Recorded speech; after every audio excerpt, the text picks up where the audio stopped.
Hello pre-algebra students and welcome to chapter 9.8. It's all about the sine and cosine ratios. Yesterday you learned to use the tangent to find the triangle side lengths, and today we're going to learn to use sine and cosine to find triangle side lengths. Let's get started.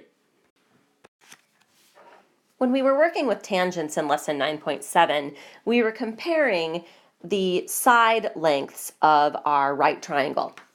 Today, when we're working with sine and cosine, we're going to be relating the length of a leg to the hypotenuse.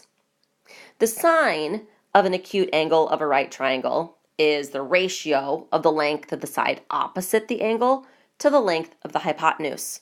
So in the drawing we have here, if we were finding the sine of angle A, we would compare the side opposite angle A, that's A right over here, to the length of the hypotenuse, that's C right here.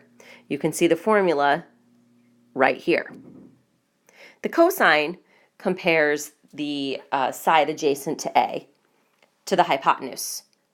So instead of having the opposite side, we're going to go with the adjacent side, side B here, and then we're going to place that over the hypotenuse to find the cosine. Let's try a couple of problems. In our first example, we're going to take a look at triangle JKL, pictured here, and we're going to find the sine and the cosine of angle L. So we're going to be working with this angle right here. I've put the sine formula here to help us remember what to do. So if we're solving for the sine of angle L, we're going to start by putting the length of the side opposite the angle as our numerator. So that's going to be 8. Then our hypotenuse is going to be our denominator. Our hypotenuse is 17. So the sine of angle L is 8/17. Now let's solve for the cosine. Here's the cosine formula to help us out. So if we're solving for the cosine of angle L, we're going to take the side adjacent to angle L, that has a length of 15, and we're going to place that over the length of the hypotenuse, which is 17. So the cosine of angle L is 15/17. Just as you were able to do with tangent, if you know the angle measurement, you can use your calculator to calculate the sine or the cosine of an angle. So once again, you're going to put your calculator on your iPad or your iPhone into scientific view, like this. Make sure you're in degrees mode. So once again, down here in this corner, you should see the rad, R-A-D, symbol. If it says rad up here, you need to press this button. It will say DEG to put it back into degrees mode. So let's imagine we're trying to calculate the sine of 38. So I'm just going to punch 38 into my calculator so that my screen will look like this. And once 38 appears on the screen, I'm simply going to press the button that says sine, S-I-N. It's right here. And when I press that button, I'm going to get an approximation of the sine of 38 degrees. Here's what you'll see on your calculator after you press the sine button. So to write this answer, we would say sine, S-I-N, 38 degrees equals 0.6157. We're always going to round to 4 decimal places when working from this book. Now let me show you how to calculate cosine using your calculator. We're going to put our calculator into scientific view again, and this time we're going to calculate the cosine of 43 degrees. So we're going to enter 43 into our calculator. And once that 43 is on our calculator screen, we're going to press the cosine button. That's C-O-S, and it's located right here. Okay? Once we press the cosine button, we should see this answer pop up. And this is our cosine of 43 degrees. We would record this answer by saying cosine, C-O-S, 43 degrees equals 0.7314. Once again, we'll round this to 4 decimal places. Here are a couple of checkpoint problems so that you can practice using your calculator to approximate sine and cosine. In problem number 1, please approximate the sine of 74 degrees using your calculator. Round your answer to 4 decimal places.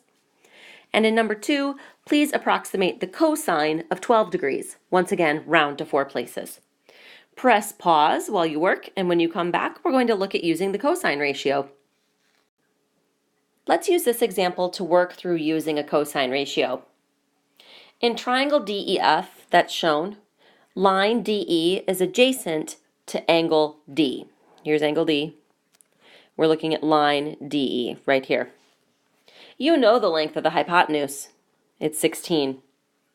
So to find the value of x, we're going to use cosine D. So I put our formula back here for us. So we know that cosine D equals the adjacent over the hypotenuse. Okay? So cosine of 41 degrees is what we're going to use here. And that's going to equal x, which is our adjacent, correct? Right here, over 16. We're going to use our calculator to approximate the cosine of 41 degrees. We're going to round it to 4 decimal places. So we're going to have 0.7547 being approximately equal to x over 16. It's approximately equal because we can only approximate the cosine of 41 degrees. So when we multiply both sides by 16 to isolate x, we're going to get 12.1 being approximately equal to x. So the length of x is approximately 12.1. Now let's work another example where we're going to use the sine ratio. For our final example today, we're going to use the sine ratio to calculate a distance. The picture here is an ancient sundial. Look at that, isn't that cool? It's built on a sunken platform in India, and it was built in the 18th century. So the part of the structure that's above ground level is a right triangle. See that? Its hypotenuse has a length of about 164 feet. And it makes an angle of 27 degrees where it meets the ground. About how far above ground level is the top of the triangle? So we're trying to solve for this distance right here. Let's call it x. In fact, there's another version of the triangle right here that makes it a little bit easier to see what we're working with. We have our 27-degree angle right here, 164 feet for our hypotenuse, and our x representing the distance from the ground to the top of the structure right here. So to help us out, I've put our sine equation right here so we remember what we're supposed to do. We're finding sine A by taking the side opposite of angle A and dividing it by the hypotenuse. So in this case, we would have the sine of 27 degrees being equal to x over 164 feet. When we calculate the sine of 27 degrees on the calculator, we get an answer rounded to the nearest 4 decimal places of 0.4540, equaling x over 164. I'm going to go this way just so we have space to finish this problem. When I take 0.4540 and multiply it by 164, I'm going to get 74.456 being approximately equal to x. So our distance from the ground, or the top of the triangle here, is approximately 74 feet above ground level. So our final answer would be 74 feet. As this section brings us to the end of Chapter 9, let's review some of the right triangle relationships we've learned throughout this chapter. The first is the Pythagorean Theorem, which tells us that a squared plus b squared equals c squared, and helps us understand the relationship between the legs and the hypotenuse of a right triangle. Next, we learned the 45-degree, 90-degree triangle relationships, which tell us that in a triangle with two 45-degree angles and a 90-degree angle, The hypotenuse will be equal to the length of one leg times the square root of 2.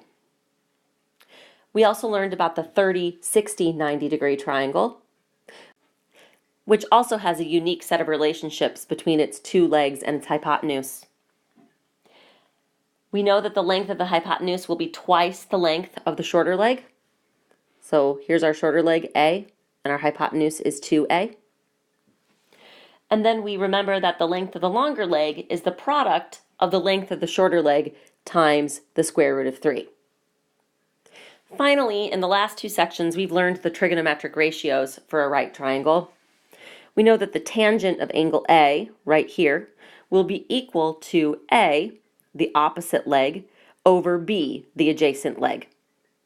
The sine of angle A will be equal to the opposite leg over the hypotenuse. And finally, the cosine of angle A will be equal to the length of the adjacent leg, B, over the hypotenuse, C. I hope you've enjoyed learning about all of these triangle relationships. Good luck on your chapter review.